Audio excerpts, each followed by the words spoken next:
Ay no, chico dame quita, chica dame quita, dámelo. Ay chica, dime chico, dime chica, dame quita, toma, dame quita, toma, dame quita, dímelo. Ay no, dímelo, ay que dame quita.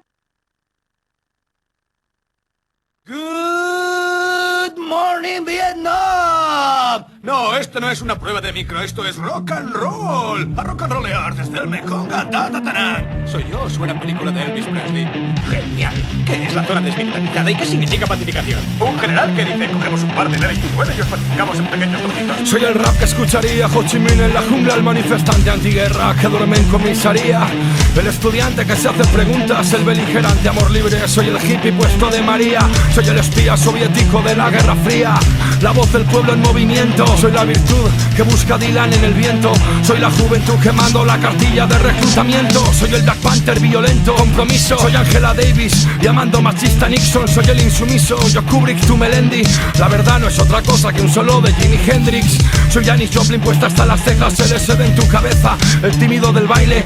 Soy la bala que atraviesa la nuca de Kennedy, soy la chupa de Peter Fonda, Easy Rider. Soy el fraile guerrillero, el mayo perdido, el obrero de la Renault traicionado por el partido. Soy el manifestante herido, el último maqui, el Vietcong ejecutando al granjero de Kentucky que muere gratis y a una edad temprana. Soy 7 balas contra Melito Manzanas. Soy puta, soy fulana, soy marica, soy negra. Soy el que se sacrifica, el que sirve, la que friega. Soy la clase obrera lista para la reyerta. La estanquera de Saigon no compra en Zara. Soy Guevara en Bolivia, que no se esconde gritando dispara cobarde, solo vas a matar a un hombre. No más muerte, ninguna agresión racista. Ahora grita cabrón, la estanquera de Saigon. No más muerte, ninguna agresión imperialista. Ahora grita cabrón, la estanquera de Saigon. Soy el rap que escucharía Camilo en Sierra Maestra, un guerrillero, un guerrero del Vietcong. La sensación, la nueva canción protesta, Fidel entrando como un héroe en el barrio del Bronx. Soy la maestra represaliada por Franco, el nieto de quien no pudisteis matar, el hijo de quien no pudisteis callar. Soy 100 kilos de amonal bajo Carrero Blanco, Lee Harvey Oswald matando a la gran mentira. Soy Rosa Parks gritando basta desde primera fila. Soy Yuri Gagarin desde el exterior diciendo no veo ningún dios por aquí arriba. Soy la bala perdida que mata al marine, Jean-Luc Godard en Cannes colgado de la pantalla de cine. En mayo del 68 y bajo adoquines no hubo arena de playa, es esperanza que aún pervive. Soy el pibe que suena en vinilo, suena en cinta, un grupo salvaje como el de San Peckinpah. Tú tan primavera sound, yo otoño alemán. Soy la perfección como el principio de Sete Mal. Y no soy el cubano gusano que interpreta en Scarface al Pacino. Yo soy el cubano armado que apunta y dispara al yankee en bahía de cochinos. Soy el clandestino, el fugitivo, el sin papeles. Soy la clase obrera, antisistema, soy la plebe. Soy el que conmueve, soy el sucio, soy Mejías que levanta el puño como Jane Fonda en comisaría. Soy la rebeldía, el pueblo la mayoría. Soy la guerra fría, el enemigo de la CIA. Soy la valentía del chileno consecuente, gritando Allende, el pueblo te defiende.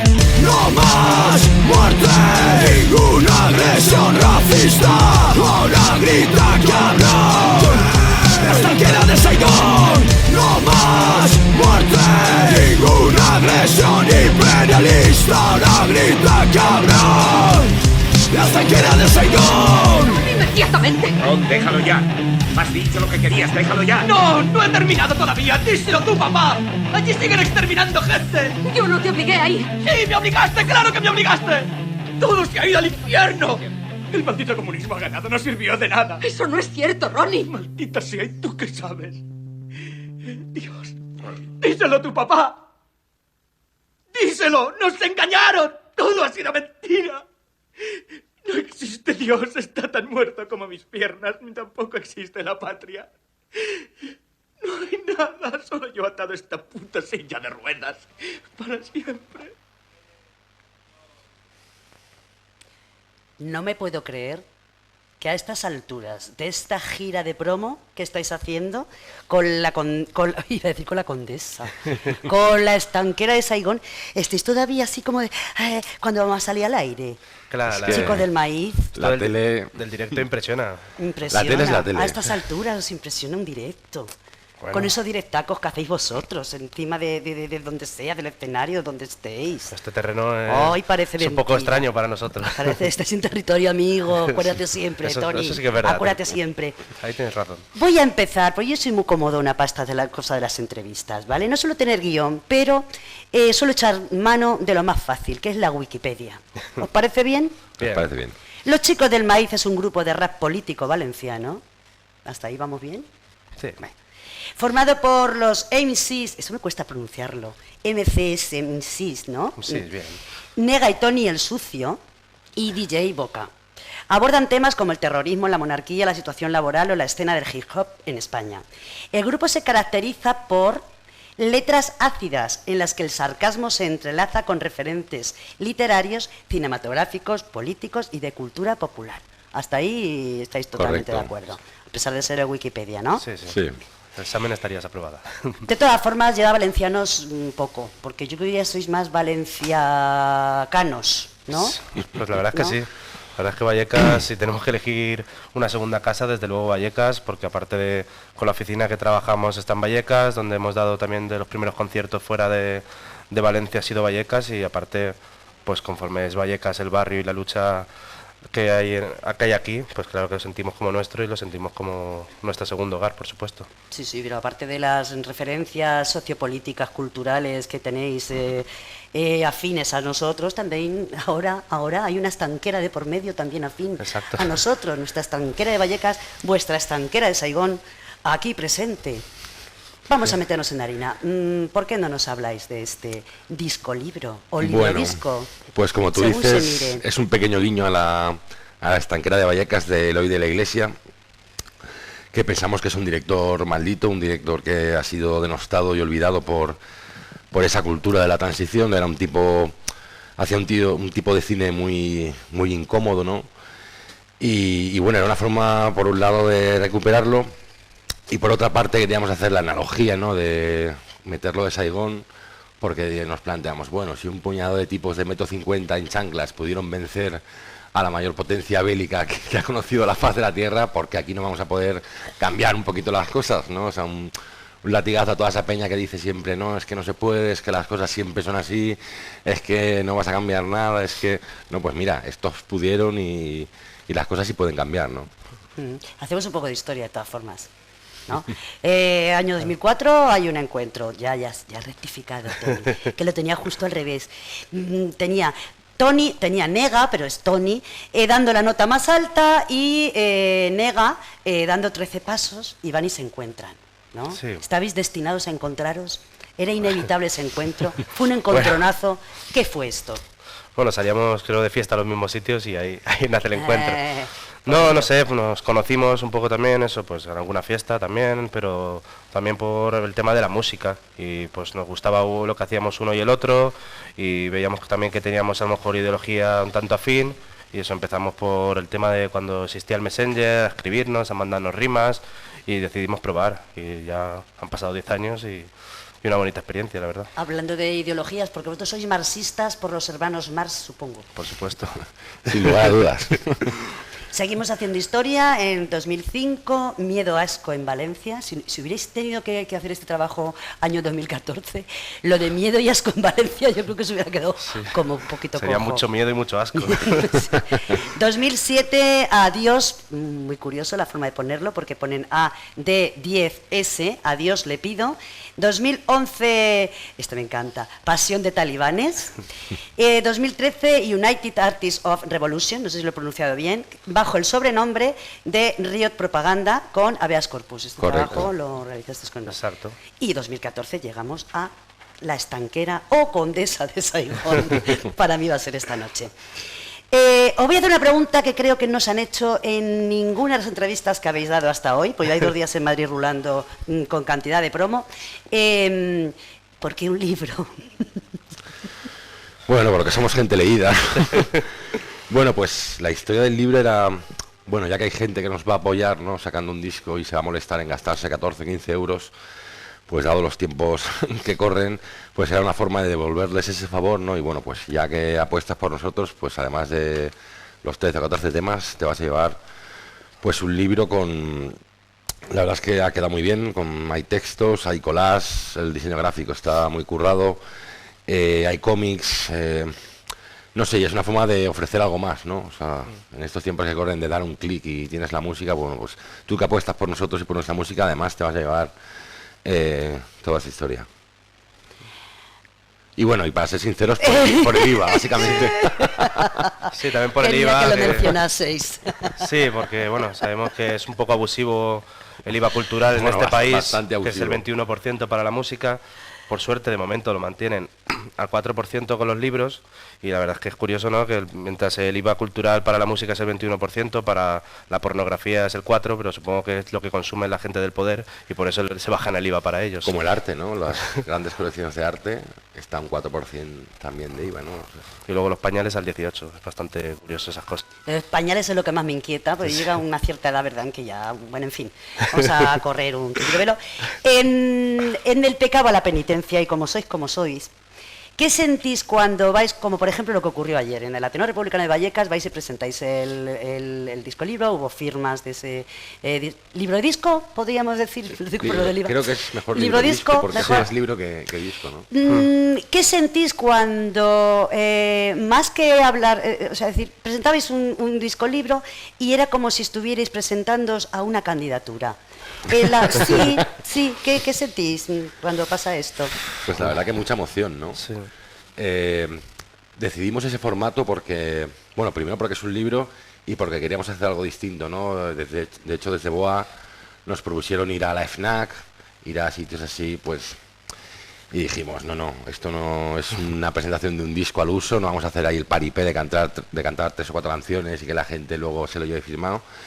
Y dijimos, bueno, vamos a hacerlo ahí en Vallecas, en el Ateneo Republicano, vamos a hacer como si fuera una presentación de un disco, con un presentador, un moderador, el Jorge Moruno, el escritor, que se pegue ahí la chapa política, y luego nosotros hablamos ahí un poco y la gente que pregunte y participe, ¿no?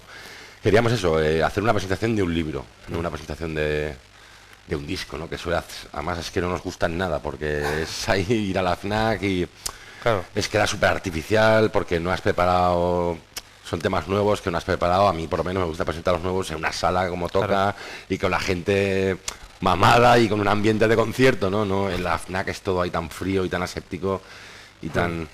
Y la verdad es que encantados, ¿no? A mí el corazón en un puño. Ayer el Ateneo lleno, la peña preguntando, un montón de gente joven, gente ahí que ves que es gente comprometida con...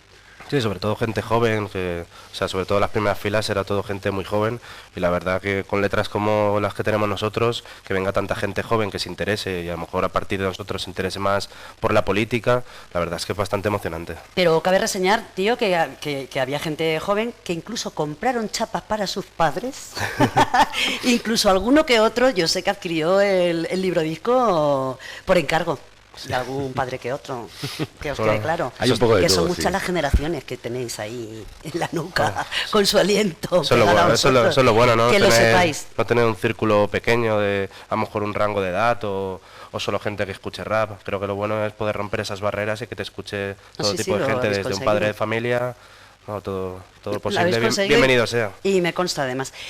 Somos ateos, yo ya lo sé, lo tengo muy claro, pero ¿no os pareció ayer una señal de alguna divinidad que cuando estabais en pleno acto de presentación del libro disco dimitiese Ana Mato? Fue un cachondeo porque a mí me le dijeron, dilo, y me pasaron una nota, ha dimitido a Ana Mato, y fue como de, qué bien, que lo voy a soltar aquí para toda la peña, y claro, la verdad es que fue emocionante, ¿no? Soltarlo ahí toda la peña, y ¡guau! También como decimos en el disco, vamos a ir a Londres y justo murió Margaret Thatcher, así que, no sé, lo mismo tenemos que hacer algunos actos de esto, a ver si nos cargamos unos cuantos. Tal y como has hablado, eres consciente de que no todo el mundo entiende ese humor ácido que tenéis, ¿no? Y esa Claro. transgresión, ¿no? Hombre, las denuncias de la Audiencia Nacional son porque no entendieron Digo, mucho el humor ácido. Sí, porque no estáis exentos de No. polémicas, ¿no? En ese sentido, ¿no? Tampoco buscamos contentar a todo el mundo. No es Ujú. nuestra intención. Sabemos que, al igual que tenemos seguidores, tenemos muchos detractores. Pero bueno, cuando te mojas en un tema y sobre todo en política, es algo lógico y normal. creo yo. Claro, y si te posicionas, pues es normal que te den palos, tanto por la derecha como por la izquierda. Claro. Porque a nosotros por la izquierda también nos caen bastantes palos. sea, bastante Pero más bueno, ruidosos. es el precio un poco a pagar si levantas la voz o te posicionas o tomas partido por lo que sea. Y hablando de palos que os caen, ¿os habéis educado ya en el feminismo, bonicos? Creo que si escuchas el disco, creo que sí. Efectivamente. Pues sí, hemos ido corrigiendo. La verdad es que ha sido un tema que desde el principio que sacamos la primera maqueta no lo han ido echando en cara, y con razón. Y creo que sí, que poco a poco, disco a disco, ya en Pasión de Talibanes había menos, en Río Propaganda alguna cosa puntual, y yo creo que en este disco que hemos corregido mucho, o sea, ese lenguaje sexista o machista que teníamos, y creo que lo hemos corregido, y que en este disco no existe, en mi opinión. Es una evolución natural, ¿no? Conforme la sociedad ha ido avanzando y ha ido cambiando, creo que nosotros cambiamos y avanzamos con ella, que también en cuenta, claro, no sé si sirve de justificación, pero claro, las primeras maquetas y todo eso, pues teníamos 22 años, 23, claro, éramos ahí unos auténticos pirados de la vida que soltaban los latigazos sin plantearse, ¿no?, qué repercusiones podía tener a la larga, claro. Y creo que sí, que poquito a poco se ha ido corrigiendo. Sí, tampoco teníamos educación en ese tema, y bueno, la verdad es que se agradece también que te echen, siempre que sean críticas constructivas, yo creo que está bien, porque así también vas aprendiendo y vas corrigiendo los errores que tienes. Además, a mí me consta que siempre eran críticas desde la admiración que tenían por vuestro trabajo, también me consta. Bueno, no sé. Hay un poco de todo. Sí, nuestras críticas también nos hacen críticas desde un poco el asco que nos tiene alguna gente. No, pero sí que es verdad que nosotros sí que nos planteamos, llegó un punto de decir, oye, esto hay que abordarlo, ¿no? Y sí que es verdad que es gracias a ese tipo de gente que te dice, oye, mira, nega, tronco, tal.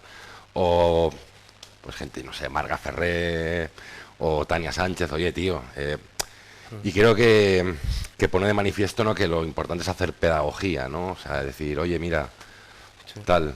De hecho, Tania Sánchez, que escribe en el libro, en el Eso mismo lleva, texto, o sea, de las colaboraciones que hay en el... Sí, pues del mismo texto, o sea, escribe en nuestro libro para decirnos cosas en contra. O sea, sobre Sí, todo no, en ese, no en ese importa. tema. Esa es la magia que se opera cuando hay Claro. confianza, ¿no? Claro, o sea, ahí sin problema. Claro.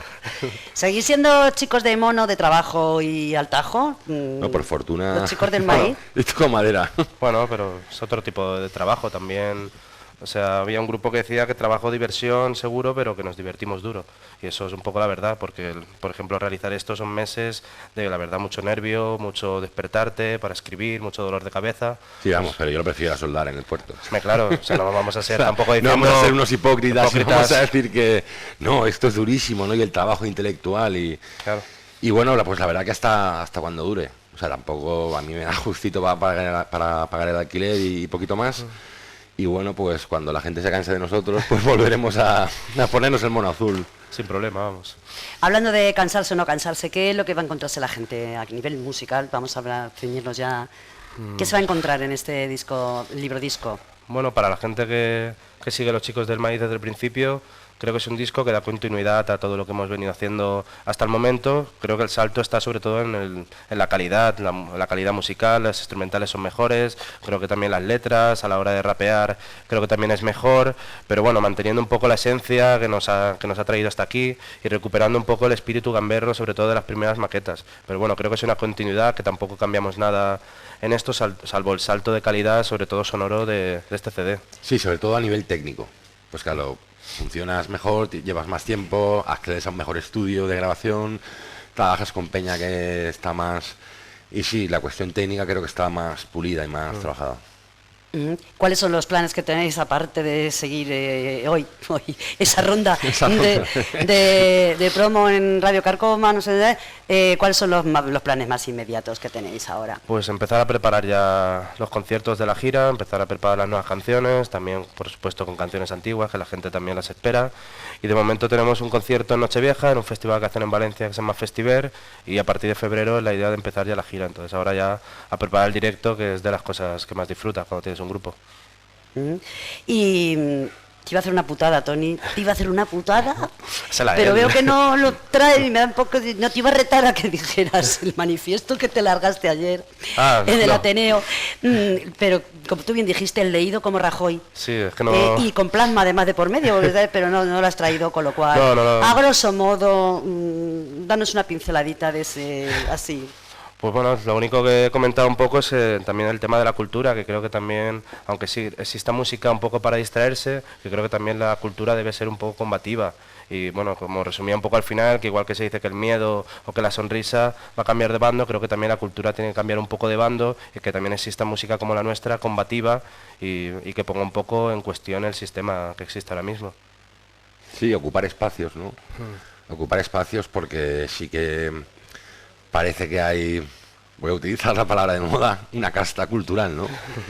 Toda esta gente que viene de la cultura de la transición y, no sé, creo que habría que romper espacios y no tener miedo a salir de la cultura minoritaria, de la cultura, o sea, nosotros algo que nos planteamos cuando empezamos era, bueno, nosotros tenemos nuestro público que es un poco la extrema izquierda, pero hay que romper ese cerco, ¿no? Hay que llegar a la gente, porque también por otra parte, cantar siempre para los cuatro convencidos es un poco aburrido, ¿no? Al fin y al cabo, y romper ese cerco y estar en todas partes, en todos sitios, en todos los canales.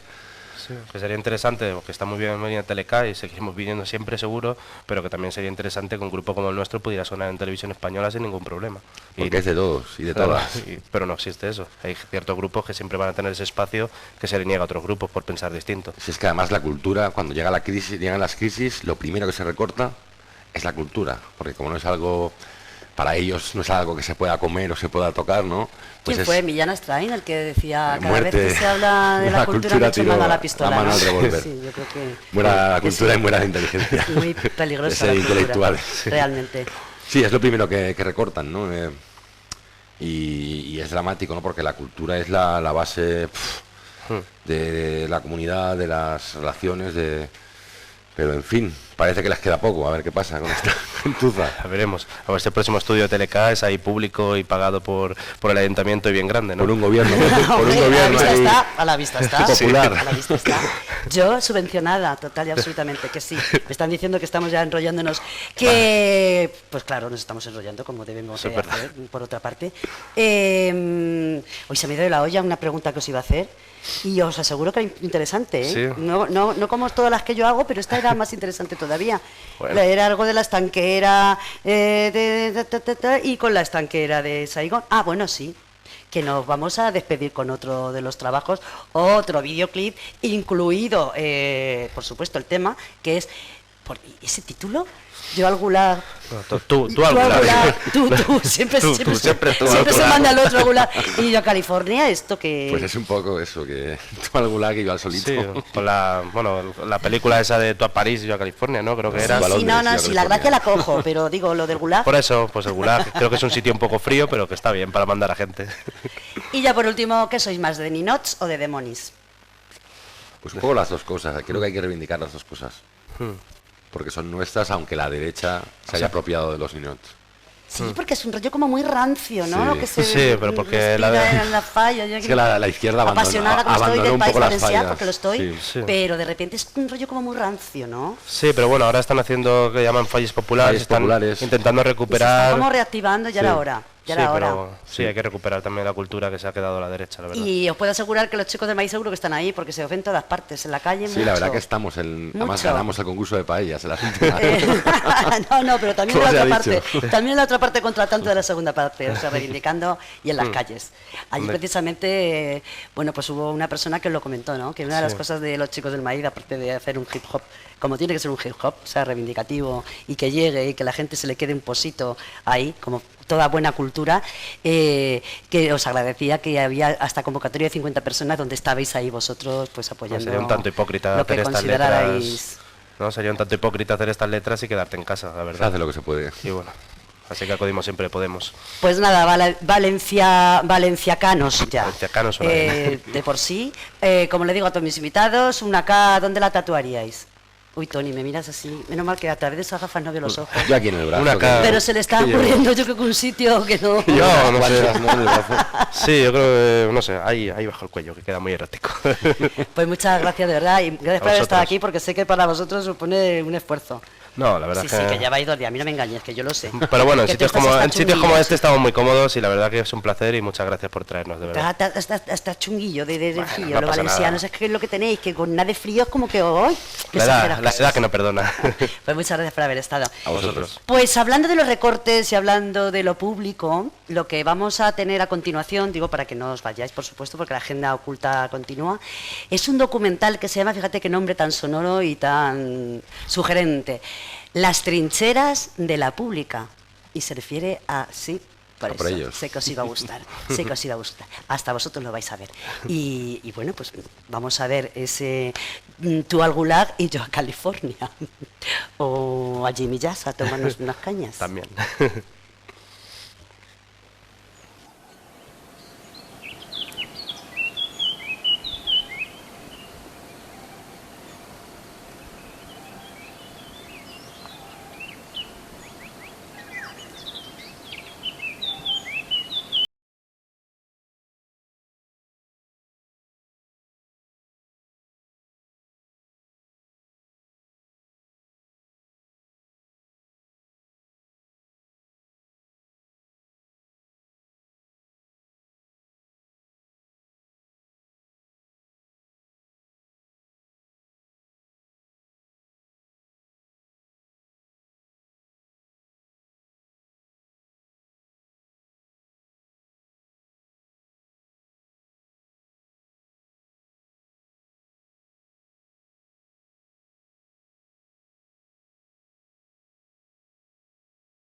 Pues hace 2 días recibo a telecacontacto@gmail.com, que por cierto es el correo que podéis utilizar para sugerirnos cosas, para mandarnos información y tal. Bueno, pues como os estaba contando, hace 2 días recibo un correo que dice lo siguiente.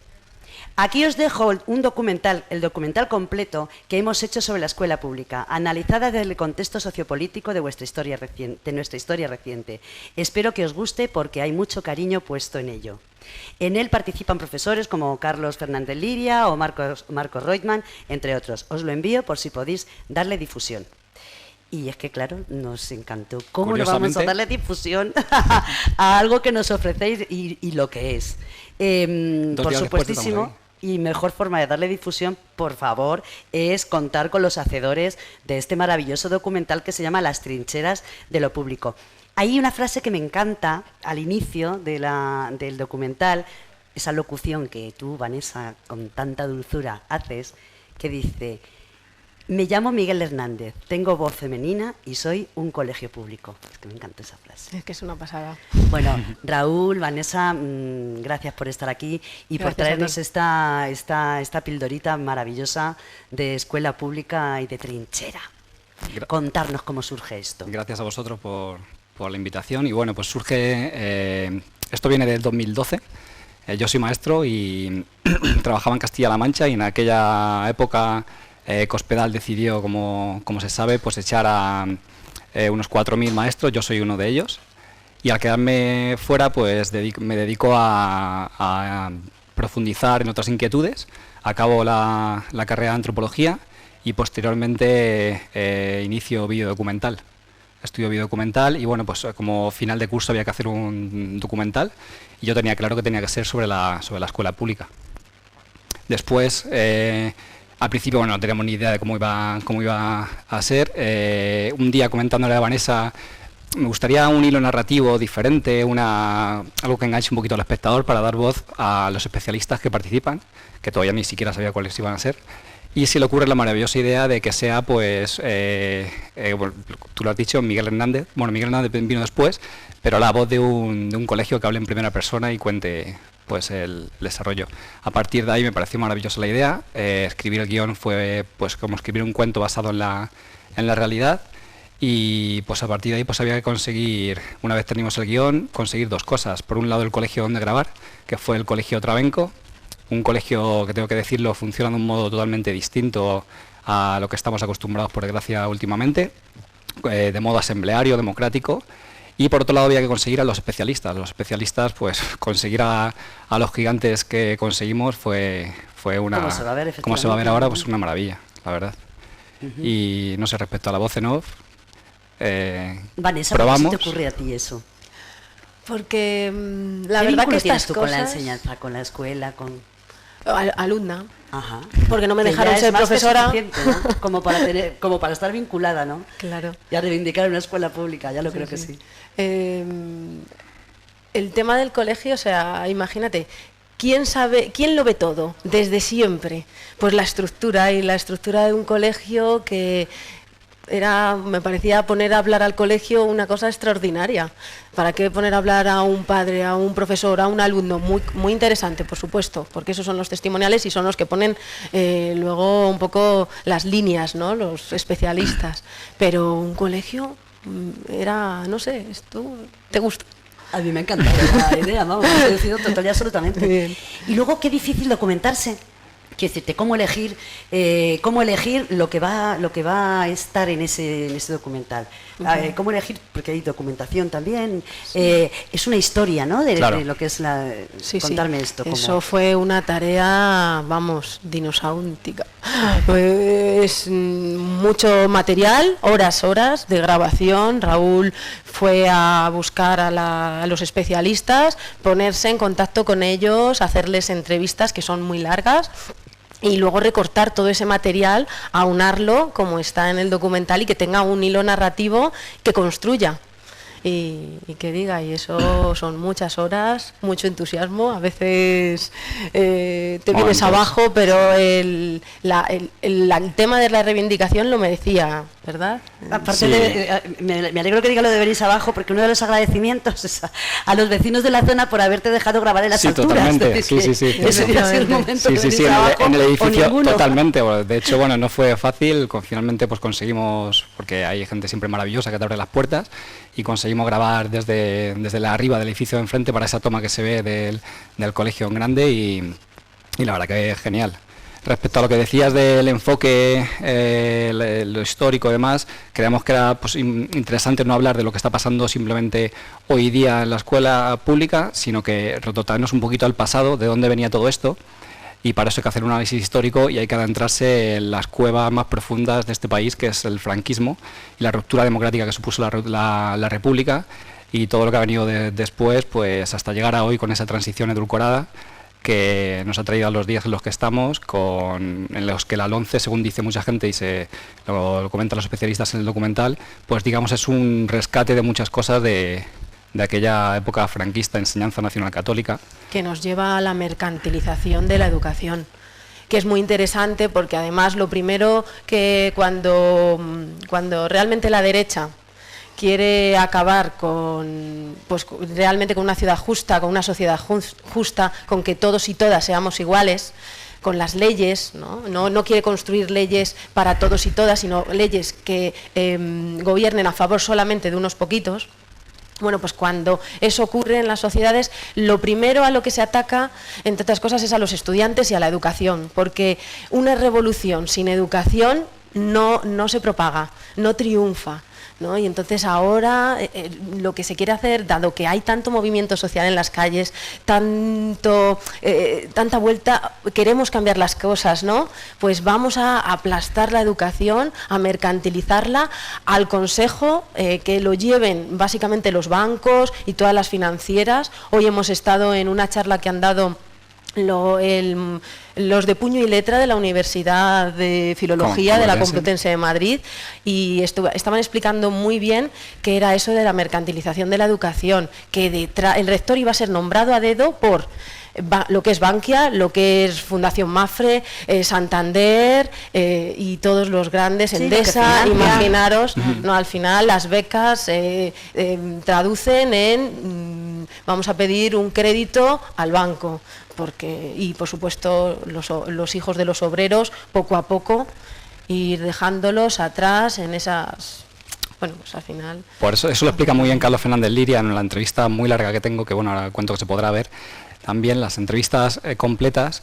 Bueno, pues habla un poquito de eso, de la mercantilización de la escuela y de la universidad, y cómo no interesa tampoco que desaparezca completamente, sino por un lado que sea algo marginal para un sector de población y por otro lado un nicho de negocio. O sea, no se trata de eliminar completamente la escuela pública, sino que lo privado se adentre en lo público hasta el punto de que se direccionan departamentos y planes de estudio a lo que se quiere enseñar, a lo que se enseña en las universidades y a lo que se fomenta allí.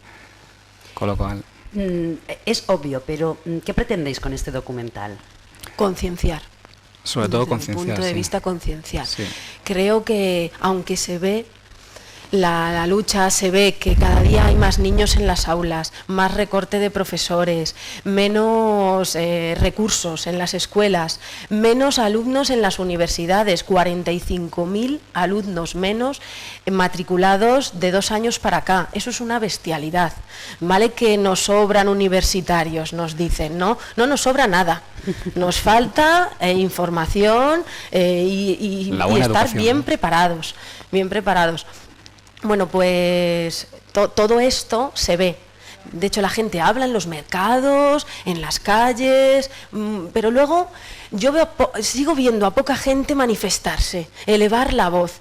Y creo que a veces es porque no se sabe, porque ignoramos realmente las consecuencias o cómo está urdido el plan que tienen los de arriba, los poderes fácticos, para ir quitando los poderes a la ciudadanía, que es donde tiene que estar, ¿no? El poder. Entonces sí, este documental es concienciar. Sí, concienciar. Por un lado, nos encantaría concienciar a los que no están concienciados y por otro lado dar argumentos a los que estamos en el activismo con este tipo de cosas por la escuela pública, por la enseñanza pública y por una educación de calidad, que eso es importante también, no solamente la escuela pública, sino qué escuela pública queremos. Efectivamente, claro. Sí. Hay tiempos para luchar, o sea, para trabajar exclusivamente por qué escuela pública queremos, qué queremos hacer, hacia dónde vamos, pero por desgracia estos son tiempos también de reivindicar lo más básico, que es el carácter mismo de lo público, que es algo que quería yo y a los personajes pues les insté un poquito para que contaran lo importante de lo público en sí, no solamente ya de educación, sino sanidad, servicios sociales, que es algo totalmente básico y que está en peligro hoy día. Si la gente preguntara, ¿dónde está esa trinchera? ¿Dónde le dirías que está esa trinchera de la pública? En todos los colegios públicos debería estar una trinchera. Debería haber una trinchera. En todas las casas, una trinchera. Chicos, este documental que vamos a un lujo para nosotros poderlo Muchísimas emitir hoy, gracias de a verdad, vosotros. a continuación de la entrevista con los hacedores de este documental. La gente lo puede descargar, lo puede encontrar se puede encontrar en Vimeo. Las entrevistas completas, quiero decirlo, se podrán ver en un blog. Las entrevistas completas de todos los profesores, que es una maravilla, quien quiera profundizar un poquito más, en un blog, una página que se llama luartico.com. Vale, ahí en una semana o así, porque está en construcción, estoy en ello, estamos en ello, en una semanita se podrán ver todas las entrevistas completas de los entrevistados que aparecen aquí. Y el documental, por supuesto, y el documental, por supuesto, se puede ver también en esta página o en Vimeo. Hacer uso de él, esto supuesto, está para difundirlo. Para que corra. Muy bien, pues que sigan subiendo las mareas, ¿no? Que suba la marea y que arrastre. Claro que sí, que inunde. Que inunde, efectivamente. Os repito que muchas gracias, de verdad. A vosotros. Gracias por este documental que vamos a ver. A vosotros por el trabajo que hacéis. Nos vamos con La trinchera de la pública. Hasta el jueves que viene.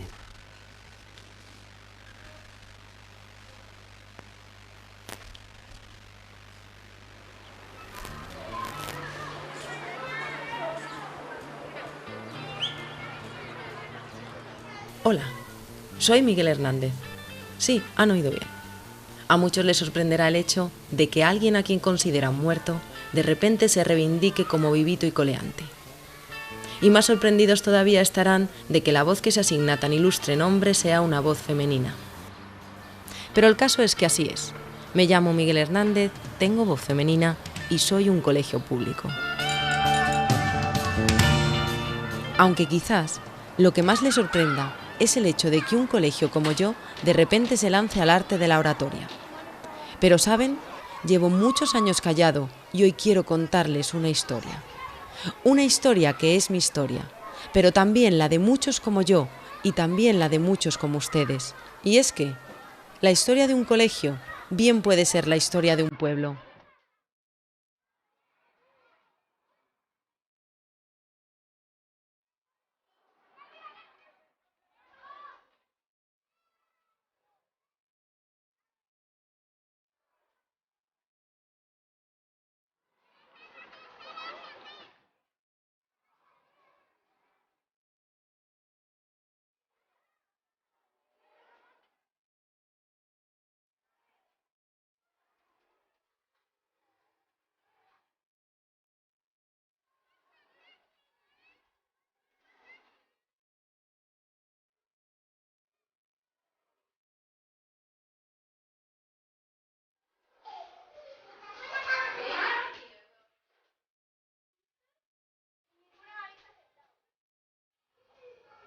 Vamos a ser dentro de nada un país de viejos, cuidado por viejos, porque no hemos sabido cuidar el mayor tesoro que tenemos, nuestra infancia.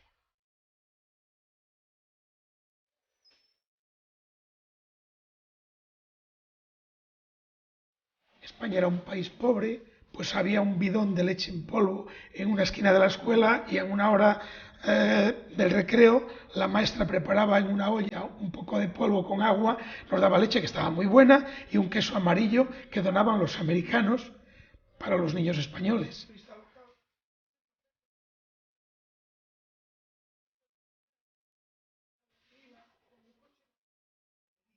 Creí que era verdad la democracia, la sentí cierta, la vivía y ahora poco a poco ese desencanto, esa tristeza que me produce el tenerme que jubilar viendo lo que nunca imaginé que podía ver, ¿no?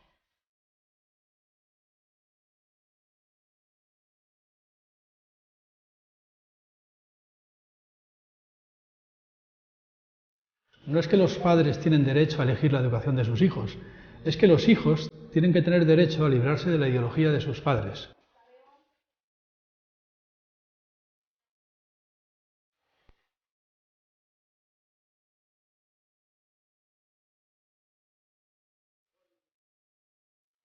O sea, yo no puedo, en términos de decir soy libre, cagar en medio de un aula, ¿no? O mear en medio de un aula.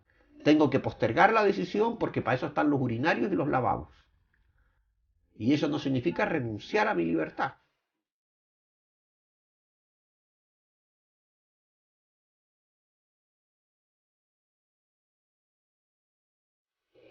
Yo de verdad, cuando sea ministro de Educación, que lo seré dentro de poco, cogeré pues eso, un grupo de gente sabia, de todas las edades, de todos los estratos sociales, que planifiquen una ley educativa.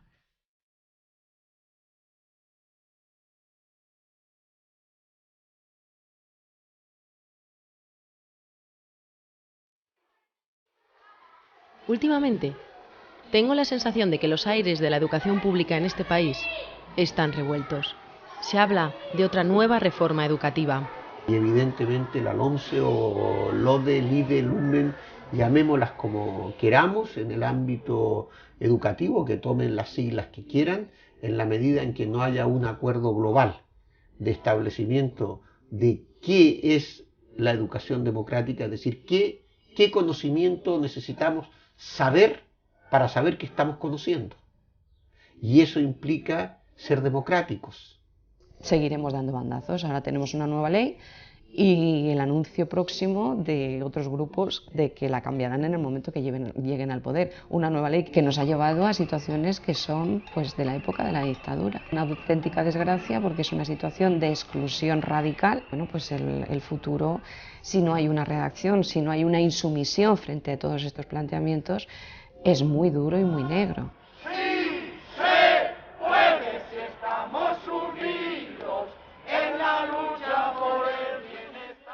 Me cuentan que hay manifestaciones y que la gente vuelve a salir a la calle.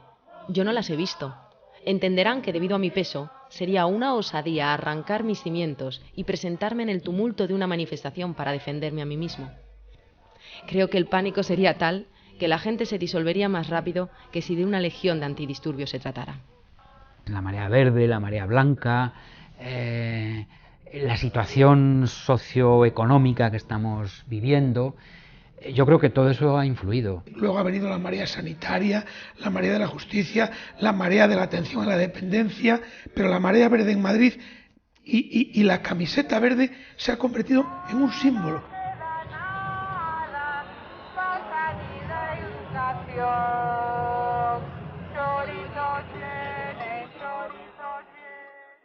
¿Pero quieren que les confiese algo?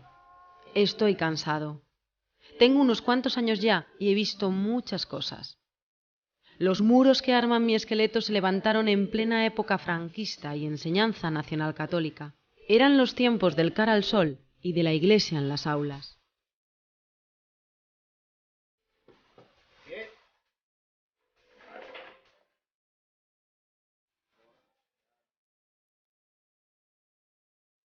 Yo soy hija de inmigrantes y asistí aquí a una situación que para mí era absolutamente desconocida y era la cuestión de los malos tratos físicos.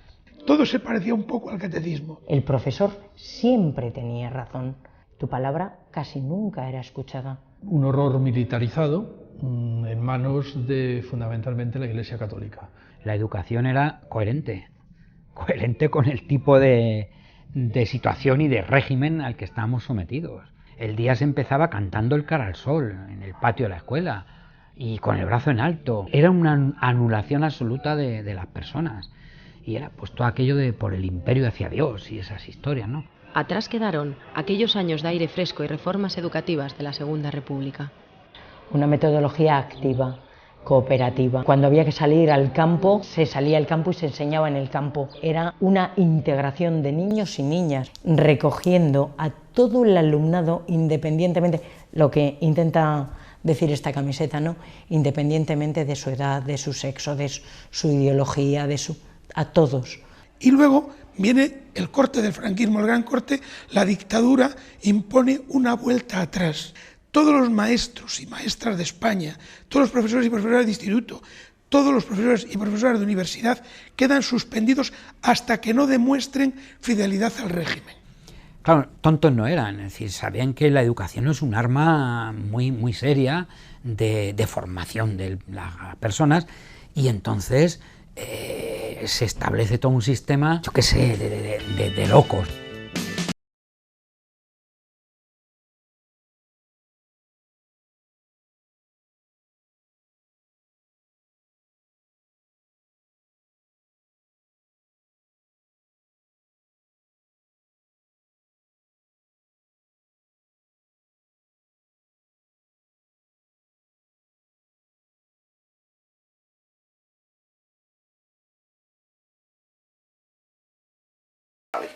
Un profesor bueno de física no tiene que saber toda la física atómica, pero tiene que saber los elementos básicos de física atómica para decirle al estudiante dónde puede recurrir. O sea, el educar es no ocultar las fuentes del conocimiento para que uno sea libre. En esa lógica, educar es despertar e incentivar la capacidad humana para el conocimiento, para el saber y para la solución de los problemas de la vida cotidiana. Lo que pasa es que la educación formal lo que va haciendo es castrando poco a poco todas esas ansias de saber, esa capacidad de entusiasmo, y lo que hace es aburrir a los chicos y a las chicas hasta la saciedad.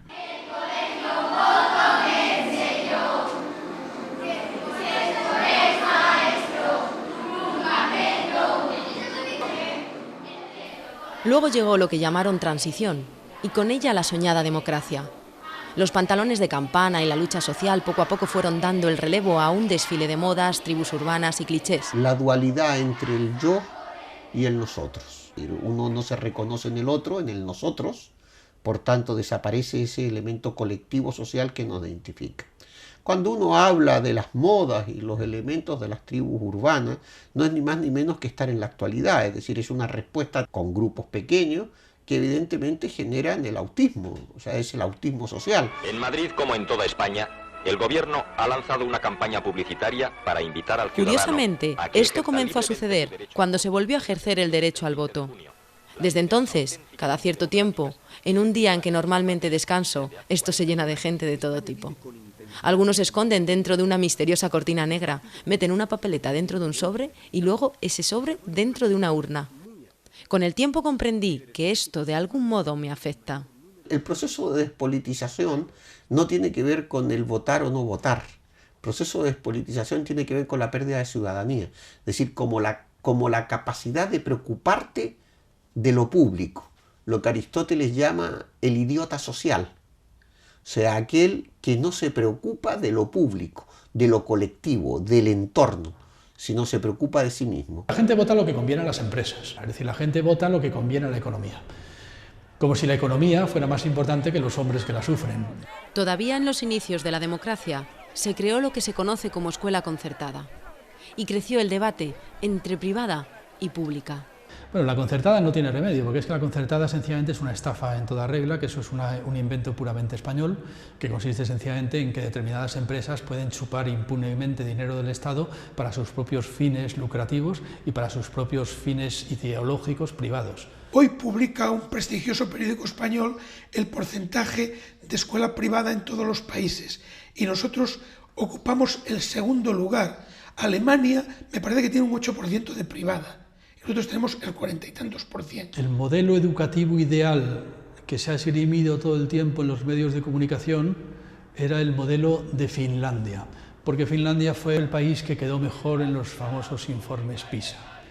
¿Quieren Finlandia? Yo voto por Finlandia, pero entonces, claro, en primer lugar, hasta que lleguemos en España a un 0,2% de enseñanza privada con respecto a la enseñanza pública todavía nos queda bastante trayecto, pero el camino es ese, no nos engañemos, que luego resulta que no, que la culpa lo tienen los profesores que no están bien formados, al contrario que los finlandeses que sí. Eso es un mito absurdo, ridículo, pero es una mentira que ha dado mucho juego. Para que siga mintiendo más. La educación privada es un negocio, es una empresa que tiene como objetivo ganar dinero, entonces no le pidamos peras al olmo. La escuela pública es un proyecto educativo de generación de ciudadanos, ni siquiera de médicos, sino de ciudadanos, y la escuela privada es un negocio para obtener un beneficio por parte de los empresarios que se dedican a la educación como un medio, como puede ser efectivamente también la salud. En estos momentos están cediendo terrenos públicos, a veces cedidos completamente y a veces a precios absolutamente irrisorios, a empresas privadas, fundamentalmente religiosas, que están poniendo colegios concertados que son privados, puesto que los terrenos y la empresa es de ellos, y que se han beneficiado de fondos públicos. La enseñanza concertada chupa las fuerzas de la enseñanza pública, chupa el dinero de los impuestos, ha dejado la contratación de profesores en manos de sectas, de corporaciones económicas, de empresas, cuando no sectas religiosas peligrosísimas, que eligen sus profesores a dedo y que sin embargo son pagados con el dinero de los impuestos. Naturalmente esto ha ido ahogando y ahogando y ahogando la enseñanza pública. La enseñanza concertada es la herencia de la enseñanza franquista, porque en definitiva no es más que la enseñanza privada del franquismo que encontró las maneras de financiarse bajo la democracia. La concertada es un quiero y no puedo, pagado con fondos públicos, pero luego hago lo que me da la gana a nivel privado.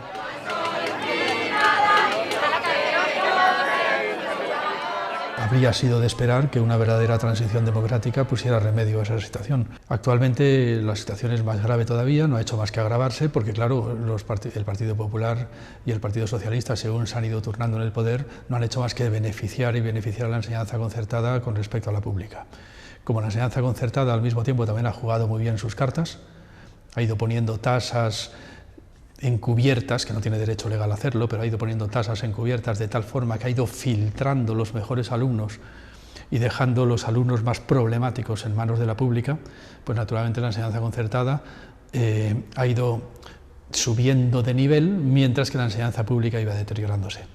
Por eso hablo de un cáncer, porque ha sido, podríamos decir, una metástasis cancerosa que ha ido comiendo el terreno de la enseñanza pública y que va a terminar por matarla. La educación se ha mercantilizado, se habla de clientes, no se habla de estudiantes o de alumnos, y como eso cantidad de cosas. Es decir, tú no obtienes dinero, por ejemplo, para un proyecto de investigación en la universidad si previamente no has demostrado que existe interés empresarial en ese proyecto. Pero es que hay un nivel, que es el nivel 03, en el que se habla de educación pública y que en estos momentos yo no sé a qué se responde con el tema de la educación pública. Las escuelas infantiles, por ejemplo, el nivel 03, que son de titularidad e incluso gestión pública, los padres y madres van a pagar al año que viene probablemente un 98% de la plaza.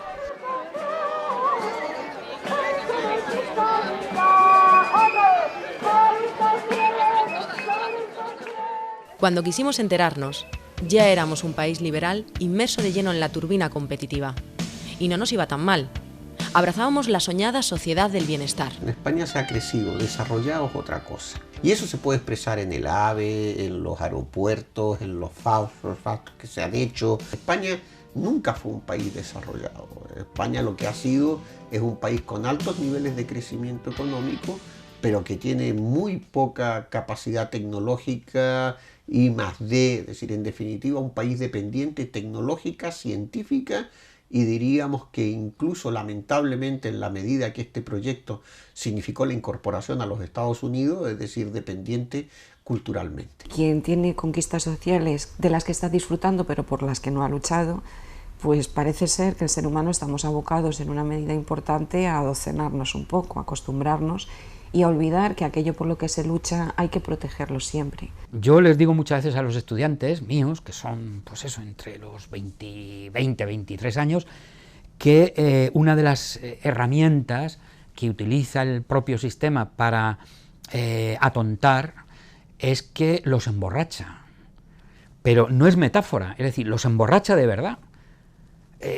por medio del botellón, por medio de no sé qué, independientemente de que luego digan que se prohíbe el botellón, no, pero eso interesa que la gente no lea, no piense, que se emborrachen, que jiji, jaja, y al día siguiente ya no se acuerden de nada y ya está, y estén pensando en el próximo fin de semana para seguir haciendo lo mismo. Las políticas neoliberales necesitaban, por una parte, despolitizar, y eso efectivamente lo que llevó es a la ruptura del proceso político de creación de ciudadanía.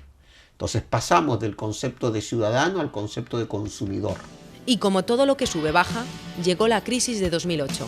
Y aunque algunos se empeñaban en que no iba a tocarnos, lo cierto es que nos tocó. Y llegó la hora de los recortes. Recortes tienen que ver con las políticas de austeridad, que es otra gran mentira. Las políticas neoliberales, no solo en España, en Europa y en el resto del mundo, están recortando en gasto público y eso está afectando a los servicios públicos y entre ellos a la educación. Se está disfrazando de crisis lo que no es más que ideología, una ideología de los pudientes que no solo quieren mantener su poder, sino que quieren aumentarlo, porque han descubierto pues la gallina de los huevos de oro, con el convencimiento general y con el apoyo de los medios de prensa, para convencer a la gente de que la única posibilidad es tener menos cada vez. Para mí la crisis ha sido la excusa perfecta para abrir más la brecha de las diferencias entre pobres y ricos. Como les contaba, estoy viejo y cansado de ver cómo lo que ha llevado tanto tiempo y esfuerzo construir se echa por tierra en nombre de eso a lo que llaman austeridad. Siento que en poco más de 4 años he envejecido un siglo. Cada vez más los centros públicos se parecen a centros de asistencia social más que centros de enseñanza. Se va a empezar a hacer una criba muy clara entre listos y no listos, o listos y tontos, como se venía haciendo hace mucho tiempo. Y para eso se inventa pues, la fórmula de la formación profesional básica, que incluso ya desde segundo de la ESO va a poder discriminar, tú vales, tú no vales, es decir, tú a donde los tontos, ¿no? Bueno, pues eso es el reflejo de una sociedad que segrega, que discrimina y que no es justa, sobre todo que no es justa en absoluto. Y eso ahora se ayuda o se va a ayudar con la nueva ley de educación que ya se ha aprobado. Ojalá se derogue pronto, ¿no? Porque bueno, nos retrotrae a la época del franquismo o peor. Por ejemplo, la religión vuelve a ser una asignatura con peso en la nota frente a lo cívico. Es decir, bueno. ¿Cuántas veces vemos a la muerte descargar su terrible guadaña sobre los niños? Meriendan alegres, juegan, se divierten. La Iglesia sigue teniendo una importancia inmensa ahí. Luego el papel de la asignatura de religión, pues me parece una cosa grave también, porque efectivamente pues, el mayor problema es que los profesores de religión no son elegidos por oposición, es decir, no son seleccionados por oposición, no pasan el mismo filtro. Es decir, es algo así como una especie de estado de excepción que la Iglesia ha conseguido colar en las estructuras estatales laicas. El hecho de retirar asignaturas como la filosofía o la historia o la literatura, o al menos disminuirla en los planes y programas de estudio, lo que nos hace es perder el horizonte de donde venimos. Es decir, en definitiva, tener la capacidad de interpretar quiénes somos desde el punto de vista de nuestro proceso que nos hace a nosotros personas. Hay una tradición, que eso no hay que olvidar, de ricos y pobres, del señorito y el trabajador o el campesino. Al que ha ejercido, o a los que han ejercido, a la clase que ha ejercido de señorito, le cuesta mucho trabajo decir, oye, ahora a la universidad va cualquiera. Y yo lo he oído eso aquí. Es que ahora llega cualquiera a la universidad. ¿Por qué el hijo de un trabajador no puede llegar a la universidad?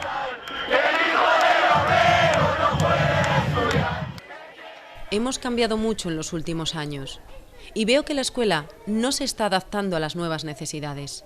Hay que pensar que hoy una criatura en España, no en el tercer mundo, nace con una deuda de más de 15.000 euros. No nos podemos plantear que el tercer mundo está en países lejanos. El tercer mundo hoy está aquí. Necesitamos una escuela que integre y que todos podamos mejorar a través de la educación. Y la escuela pública es plural, es mestiza. Los inmigrantes me preocupan mucho y no los introducimos adecuadamente ni en el país ni en la educación. Y en ningún momento compensamos sus diferencias. Y creo que los inmigrantes durante mucho tiempo y también ahora no han sostenido a este país, pero han puesto una de las grandes patas gordas de este país. Por favor, no, que hay otros alumnos y alumnas que también la querrán ver, ¿vale? Estoy cansado de que no se invierta en lo importante. En los últimos tiempos hemos contemplado cómo ha crecido la inversión en tecnología y a la vez ha menguado en lo humano. Yo diría tecnología, sí. Claro. Cuando se inventó el botijo, era un artefacto también maravilloso para enfriar el agua. Y nadie que yo sepa dijo, no, esto no me sirve. Sirve para lo que sirve. La tecnología hoy en día es maravillosa, porque permite una cuestión importantísima y sustancial, y es que le permite a uno crear sus propios contenidos. La tecnología no sustituye la capacidad creadora de la persona. La tecnología nos tiene que servir para ahorrar esfuerzo. La inversión básica es la educación. Un país inculto es un país que está abocado a ser el país siervo de otros países. Nosotros vamos a ser los camareros de Europa. Hoy sabemos que tenemos premios nacionales de física, de ciencias, de múltiples, de medicina, que están teniendo que emigrar porque no están teniendo trabajo. No les interesa ni siquiera tener talentos que por un momento puedan poner en causa pues críticas tan importantes como y aspectos tan importantes como es la crítica que se está haciendo actualmente con la falta de inversión en ciencia, con la falta de inversión en investigación. Pero sorprendentemente, después de años de conformismo y pasividad, la gente vuelve a enarbolar la bandera de la reivindicación. Cuando uno está hablando de un estado de ánimo de un país, donde está estableciendo un grado de deslegitimación del orden político, donde sus instituciones son cuestionadas en el ámbito de la corrupción, donde la corona es corrupta, donde en el Parlamento se hacen políticas y se descubre imputados por corrupción, donde los jueces están sometidos a criterios de prevaricación. Estamos hablando de una corrupción global, general, social. Todos esos factores terminaron confluyendo no en una explosión como el 15M, ¿no? Que en definitiva es la gota que rebasa el vaso, pero para que la gota rebase el vaso tiene que estar lleno. Y hay algo que se escucha como un eco por encima del murmullo. Escuela pública, sanidad pública, lo público, lo de todos y todas. Entendiendo por escuela pública una serie de cuestiones como es la democracia, una escuela democrática, una escuela científica, una escuela inclusiva, una escuela en la que hasta el último detalle se cuestione y se mire, una escuela, como ya se está empezando a decir, del cariño y la acogida, es decir, en la que todas las personas tienen su sitio. La educación debe señalar que no por tener un título universitario es más persona. Lo que hay que señalar es que quien tenga un título universitario tiene un compromiso mucho mayor desde el punto de vista de su conocimiento en la responsabilidad y en el desarrollo de ese conocimiento en el ámbito de lo colectivo. El concepto de lo público en este país no ha acabado de arraigar completamente. Quizás es uno de los problemas y una de las grandes metas a modificar, puesto que si la gente tuviera conciencia de que los servicios públicos son suyos y no de otros, que se los ceden gratuitamente, cuidaría muchísimo más esos servicios, los reivindicaría y no solo en su cantidad, sino también en su calidad. Si el yo está ligado al individuo, lo público está ligado a nosotros. Pero el nosotros como hecho colectivo implica también una responsabilidad. Evidentemente no solamente tenemos derechos, o sea, tenemos deberes y obligaciones. Y la democracia tiene muchas obligaciones y a lo mejor a nosotros no nos gusta ser demócratas. Son muchos los homenajes que he tenido el placer de albergar dedicados al poeta al cual debo mi nombre. Y en casi todos ellos sale a relucir la palabra libertad. Esa palabra para nuestro poeta tenía un significado de dignidad social, de respeto, de democracia y de participación, y sobre todo de igualdad. Y ese concepto de libertad es el que prevalece hoy cuando se habla de lo público. El niño tiene que tener un espacio en el que sus padres no cuenten nada. Y eso es exactamente la escuela pública. Eso no quiere decir que los niños tengan que sentirse abandonados ni nada de eso, sino sencillamente que tienen que sentirse libres. Porque al fin y al cabo, en la enseñanza pública, pues un muchacho está sentado en un pupitre y a su lado tiene una persona de otra raza, de otra religión, de otra condición social, tiene un rico, un pobre. Esa es la educación en la verdadera tolerancia y en la verdadera diversidad, ese espacio de libertad, que es el primer espacio de libertad que tiene que vivir el niño, que es precisamente la enseñanza pública. Pues según la enseñanza privada va ganando terreno, es tanto como decir que la familia va ganando terreno al espacio público, es decir, que el ámbito de lo privado se va comiendo el ámbito de lo público. La libertad, entendida como tal, es la capacidad de autonomía del sujeto, pero la capacidad de autonomía del sujeto no significa independencia. No, o sea, eso es otra cosa. O sea, la capacidad de autonomía del sujeto implica, por tanto, una construcción social de la libertad. ¿Cuál es la libertad de la tierra? Rotar y trasladarse, o sea, hacer movimiento de traslación en su movimiento. Bien, pero está condicionada por el sol. O sea, esa libertad implica una autonomía de movimiento, pero una lógica de relación. Entonces, la libertad es un hecho social colectivo también.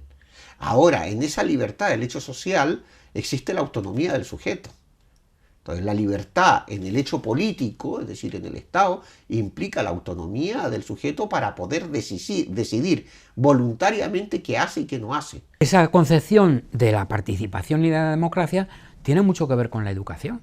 Es decir, si fuésemos educados en esas ideas, si la educación pública de verdad asumiese y se pusiera en marcha todas esas ideas, hombre, otra democracia tendríamos, estoy seguro, segurísimo.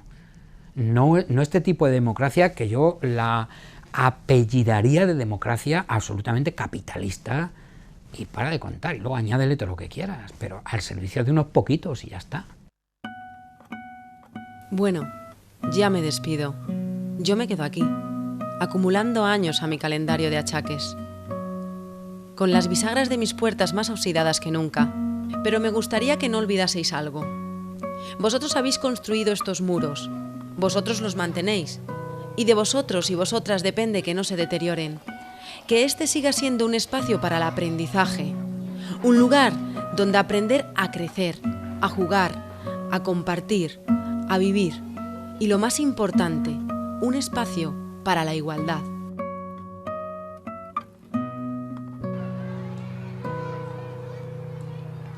Érase una vez un lobito bueno al que maltrataban todos los corderos.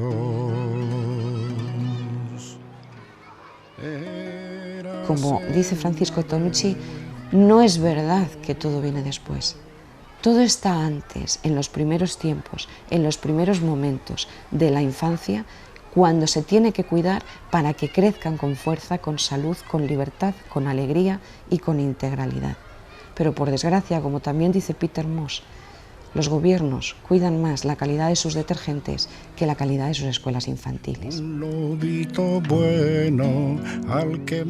Y si logramos eso, habremos logrado lo mejor, porque un país que se regenera a través de la educación es un país que se pone en la vanguardia del mundo. Había también privada, sin ser concertada, bueno, locos tiene que haber en todos los sitios. Y si quieren pagar 2 veces la educación, que la paguen. Una bruja hermosa y un pío. Hay algo más importante que la vida, que es aquello por lo que merece la pena estar vivo. Los economistas, los sociólogos, los políticos, los psicólogos, los físicos pueden explicarnos cosas muy importantes para vivir. Pero si perdemos la filosofía, perderemos la enseñanza de aquello que nos hace recordar por qué merece la pena vivir, por qué merece la pena estar vivo. Eso que llamamos dignidad. Todas estas cosas. Si el profesor piensa en rojo, usted piensa en rojo. Si el profesor piensa en amarillo, piensa en amarillo. Si el profesor le dice que compre su libro, usted compre su libro. Y si el profesor dice que Cristóbal Colón nació en 1850, usted en el examen pone 1850 porque si no, no aprueba. Y eso lo estamos viendo hoy. Es decir, si tiene que gatear se tiene que estar en cuatro patas y en una empresa porque el jefe le dice en cuatro patas, pues si va a perder en cuatro patas, si se pierde la dignidad. Una vez, cuando yo soñaba... Pues tengo fama, ¿verdad?, de ser graciosillo, ¿no? El que dice la chorrada en el momento tal, en el momento cual. Pero es una forma, yo creo, optimista de ver la vida, ¿no? Y es que si no, con lo que nos rodea de verdad es para morirse, ¿no? Y había también un príncipe malo, una bruja hermosa y un pirata honrado. Todas estas cosas había una vez, cuando yo soñaba un mundo al revés. Todas estas cosas había una vez, cuando yo soñaba un mundo al revés.